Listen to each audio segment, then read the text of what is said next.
Hi, ladies and gentlemen. Good morning. So, you're not in a relationship with the narcissist anymore. You made it to the finish line, but you're bored, you're lonely. There's no texts, there's no calls. It's not that you have abandonment issues. I'm going to tell you what you guys have. I'll be right back.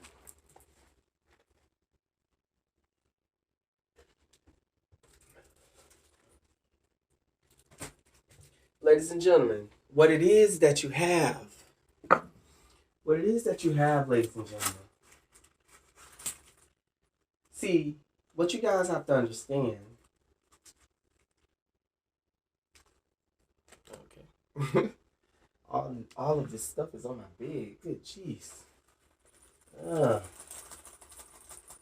sorry. Hold on one sec, you guys. I'm coming. I'm going to tell you guys what you have.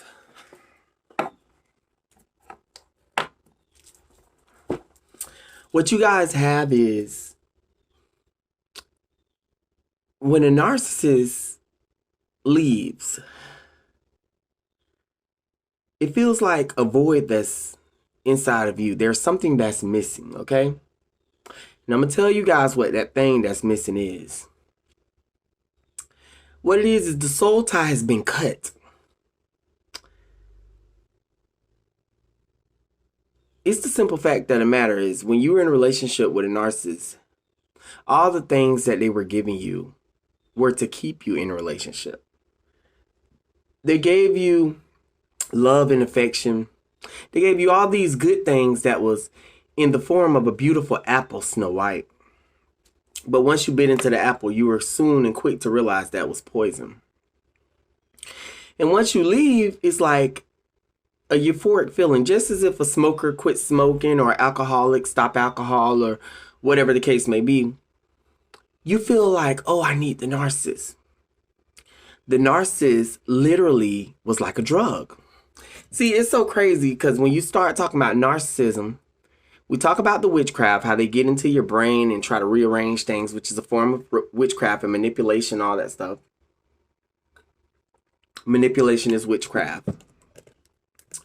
But when you talk about the drugs, see, a narcissist literally, instead of going to smoke marijuana and doing all that, they smoke you. That's right, humans. Empaths, they smoke you. So they get a high off of you guys going through sadistic things and all these tragic and heartbreak and turmoil. They get a high off of that. And you see how that rubs off on you? Once you're not with the narcissist anymore, you feel like you're going cold turkey. But ladies and gentlemen, if you guys only would realize that you have broken that abuse cycle, you have cut that off, you are literally, it's like an energy drink. You use the narcissist to get all this energy, right? Same thing that they do to us, right? But even though you use them to get all that energy, once that energy drink is gone, it was very short-lived. You're just drained. You're drowsy. You're everything. So what happened is when the narcissist is not with you anymore, what happened is, ladies and gentlemen, you have built up your own, you have no other choice but for you to build up your own strength and energy. And this is why it feels like you're going cold turkey because you're so used to the narcissist being your aid. You're so used to being validated through the narcissist. But what you don't understand is it's much more healthier without the narcissist. So what happened is you literally start to build yourself up to become the greatest version of yourself. But see, it stings though. It stings because you're like, oh my gosh, like I don't have them and everything. But ladies and gentlemen, you guys have to understand you have to go through hell to get to heaven. See, the narcissist had you in hell for so long. And it's sad, a lot of people, it's like, think about, okay, a lot of you guys are strong empaths, but think about people that aren't as strong as you. And I'm not going to say they're weak-minded, but when it comes down to love and affection, they're more likely to believe what the lies that the narcissist said. See, you guys are still able to watch my videos, so you guys ain't broken enough. But ladies and gentlemen, there's people out there that have had to check themselves into psychiatric wards and do all these things, PTSD has hit them. And some PTSD has hit some of you guys, but I'm talking about it's people that has it bad. People that have lost weight, people blood pressure that have went up, people that, how they used to feel beautiful and look in the mirror, now they don't feel attractive anymore and all these things. And this is all the things that the narcissist cause, ladies and gentlemen. But my thing about it is, you start to question yourself. You say, at some point you got to think, do the narcissists really have a heart? Because you could see the person that they were with, and they were with this person that was so loving and caring and sharing and would give their last. And the narcissist broke this person. And you would think to yourself, you would say, well, how could the narcissist just not have a heart? But see, ladies and gentlemen, no matter what you guys go through, no matter about the cold turkey stage that you guys go through to get to the ultimate healing and the best version of yourself after the relationship, you guys still don't realize the reason why the narcissist targets you so hard. The reason why the narcissist is so upset and so, because the hell that you live through with them is nothing compared to the hell that they live through every single day. Every day. And you know what's so sad? The narcissist have literally became their own worst enemy. It's so sad because the things that the narcissists go through, they don't have to go through them. The picture that is painted that they're seeing like, oh, I'm not good enough. And people don't even see them like that. Ladies and gentlemen, some of the narcissists people love to be around. I'm talking about some of these people, some of the narcissists, they don't know they're narcissists. But I'm talking about some people, some of the narcissists got people that come around like people just know them. They're just very infamous for who they are. And ladies and gentlemen, it's so sad because that's not enough. But see, instead of taking it out on you guys, the narcissists don't try to self-reflect. The narcissists don't go deep within the spiritual realm and say, you know what? I'm fixing to take this up with the devil. Because that's who have their mind. They don't go and try to, everything has to be your fault. But you didn't do anything. That's like, how can I take it out? That's like me being locked up in prison. And when I receive phone calls from family members or whoever, I'm always giving them BS on the phone line. Because I feel like I'm locked up and they're out living their life, so they should go through what I'm going through. How? When I'm the one that committed the crime. Narcissists will never do this, ladies and gentlemen. And it's for this very reason that they're stuck in misery. And you guys, like I said, you have to go through hell to get to heaven. But the thing about it is, you're going to get there. That's the thing. It ain't no denying. You're going to get there. But ladies and gentlemen, you guys must also realize, as you're on your path to healing, okay, as you're doing doubles and triples like Sonic the Hedgehog in a video game and you're going through hitting loops, grabbing rings and everything, you guys have to understand that there's 20 more Robotniks waiting for you to get off track so they could push you right back into the trauma and abuse. Push you right back deep into that narcissistic cycle. That's why whenever, and we're just talking here, we're just talking. This video ain't really a specific topic. I just want to go through. That's why it's very good that once the relationship is over with a narcissist, that you're not looking to date no time soon. What you're doing is you're loving yourself more. You're spending time with yourself more. You have became the best boyfriend or girlfriend for yourself. Ladies and gentlemen, sex come a dime a dozen. Okay? Because a lot of times people just, well, I need them because the sex is good. But that ain't really hitting on shit. Y'all got hands. Help yourself. Because it's better for you to help yourself and not have that mental strain than to give sex to someone that is literally trying to take not just your body, but your spirit, your mind, your everything.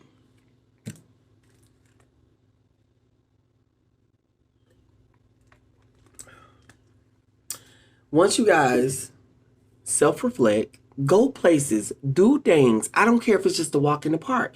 I don't care if it's just sitting in front of where you live at to just have a drink of lemonade. For those of you that don't smoke, I don't care. For whatever it is that you like to do that.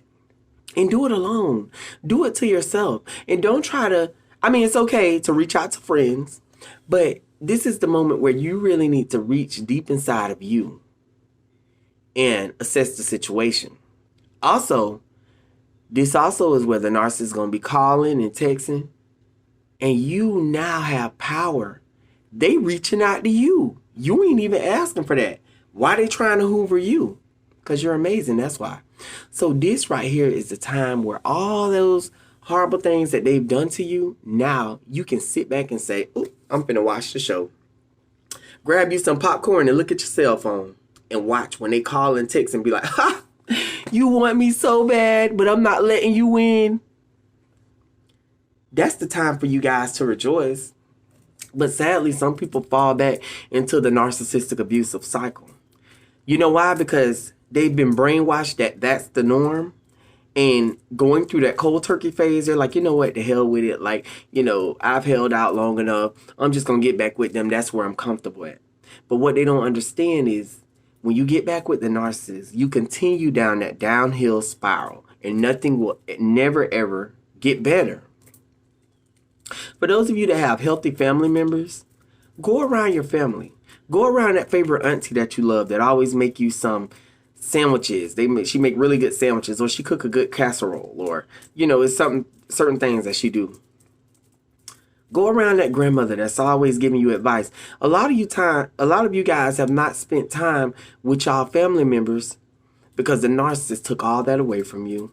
That's right, ladies and gentlemen. They wanted to isolate you from the people that love and care for you the most. Now that the narcissist is not in your life, go spend time with them. Give them all the time in the world. Make up for all the time that they didn't have. See, this was unfortunate, ladies and gentlemen, because when I was with my first narc, this person, I noticed, I would go around my family, my grandparents, but my grandmother ended up passing while I was in this relationship. And for some reason in my mind, I thought to myself, and I said, you know what? I spent time with my grandma. I did. She would see me every so often. But I should have spent all the time with her. All the time that I was with this pathetic lowlife. I could have been giving all that time to somebody that deserved it. My grandma. And you know what, ladies and gentlemen, let me tell y'all something. It was so crazy because when she passed, which caught me by surprise, it caught us by surprise, because people just don't really leave our family often. We don't really have that many deaths, thank God. But it was unfortunate she left. And she didn't suffer, but it was the fact that she did leave. After the relationship was over, this narc went on a smear campaign. And why did this person try to reach out to the person that was close to me most? The person that I had up under me 24/7. Like, this person came back and told me everything the narc said. There was times, ladies and gentlemen, when my grandmother when she was, not when.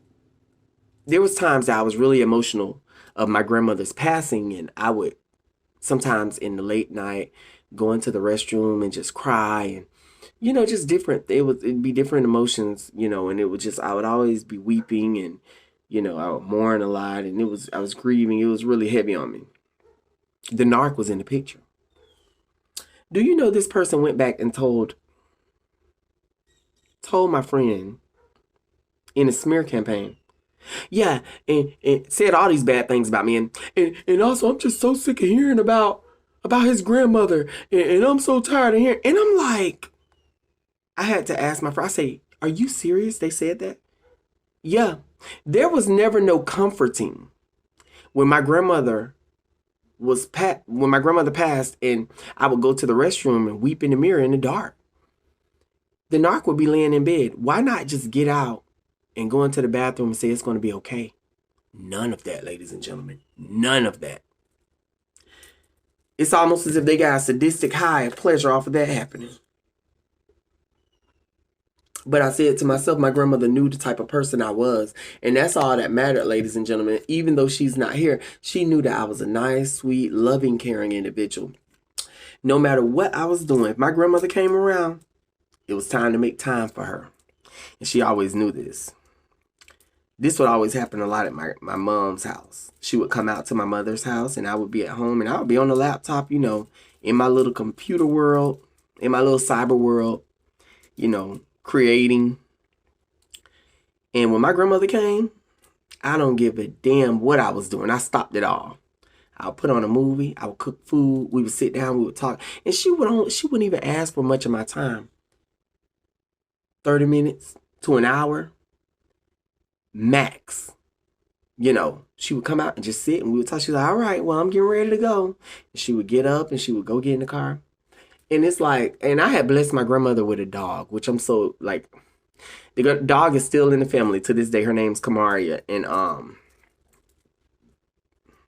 I was given a dog years ago, and I couldn't have the dog in my apartment, my first apartment. And I said, you know what? I was trying to keep her, though. I was trying to hide her. Well, actually, to be honest with you, I didn't know I couldn't have the dog in my first apartment. So I never had went to, find out. I just had her. But I just knew that, the apartment, it was in a complex and there was apartments next door and everything like that. So I said, well, I'm not just going to keep this dog out. I would keep her in the house and keep her in like this hamper thing. And I'm like, I just can't do this. Of course she would be able to breathe and everything. And she was like a really small puppy. But, dogs have separation anxiety. And when I would leave to go to work, I would hate when I would come home because it's like, here it is. My baby done had to sit home. And, I was trying to get it together, ladies and gentlemen. This is my first time really owning an animal, like owning an animal that I was doing 100% the whole 9 yards. So one day I said to myself, I said, you know what? And this was very short-lived because I don't play when it comes down to animals. I packed her everything up and I said, Grandma, I'm going to bring you Kamaria. And she said, what? I said, yeah, I'm going to bring it to your house. And she just said, okay, my grandmother's just go with the flow. And I took everything to my grandmother's house. And ever since then, my dog has been able to run free. She's got plenty of yard. And mind you, this was like, she was growing up and to be like, she was about really, really small when I first got. And then this was around that time that she had grew up. So she actually grew up over my grandmother's house.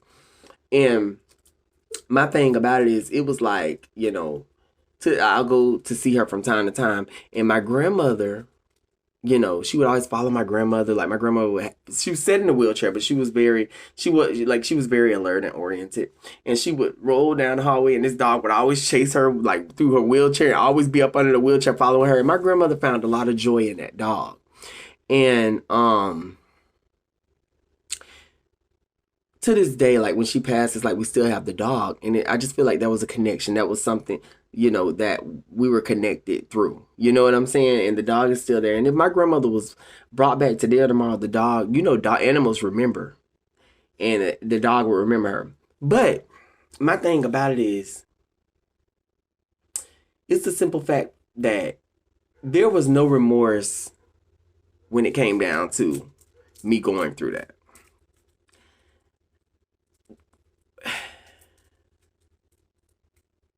A lot of times, ladies and gentlemen, we wish that we could turn back the hands of time, but we can't, unfortunately. And life just keep moving forward. So what we have to do is we have to put our best foot forward. And the things that you can change. And the things that you can't, the hell with it. Stop faulting yourselves that y'all got into a relationship with these very deceptive people. If you knew they were bad, you would have avoided them from the jump. You see what I'm saying? Because a lot of people, you guys start to place the blame on yourselves. Oh, I feel like it was my fault. And see, this is all, the narcissist wants you to feel everything bad. It wasn't your fault, ladies and gentlemen. You were a good person and they targeted you because you were good, because you were amazing, because you had all the characteristics that they'll never possess, never have. Stop faulting yourselves and move past it. Yeah, you went through what you went through, but it's to make you stronger. Look at me. You see, I'm on this platform. I'm able to tell you guys these things because it made me really, really strong. So strong that it If only they could see me now.